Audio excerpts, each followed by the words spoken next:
Well, I think what we saw today was the full horror of President Jacob Zuma's catastrophic mismanagement of the economy pulling through in South Africa. I mean, at the end of the day, the medium-term budget policy statement revealed a sort of full-scale budget blowout.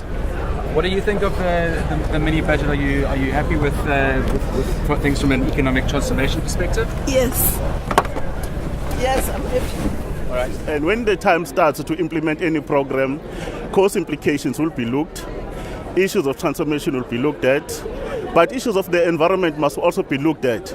But more importantly, you can't invest in NH unless we have an assurance which sectors of the economy you wanted to develop, who's actually going to be buying that NH, whether is it locally, whether it's part of regional economic integration.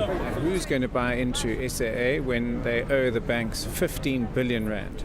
After the 10 billion rand has been paid, they still owe the banks 15 billion rand.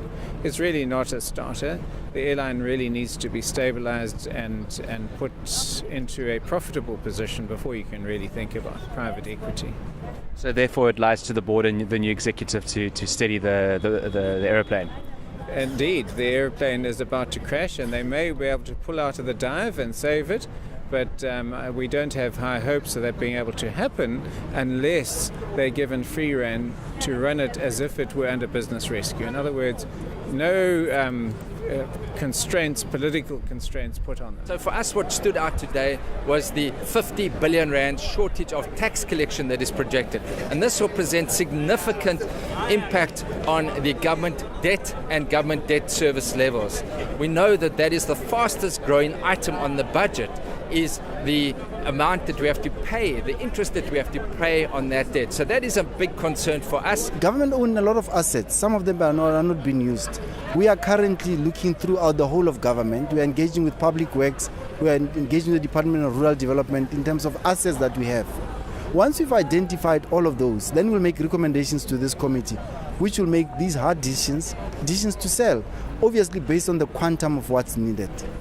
Currently, the ceiling, as our books clearly indicates, will be breached by 3.9 billion. So we will be looking for assets that we can clear that by the 31st of March, so that we remain within the ceiling even for the current year. Because for the MTF, we have confirmed in the budget that we will not breach the ceiling, and that's the commitment that we've made. I think the issue that the Minister of Finance put was that the situation we're in is not a pretty one, and that we've got two options. We either try to get out of it through some form of austerity, in which case we'll be cutting programs that mean very significant things to poor people, and we could also be driving our economy into a recession if we did that.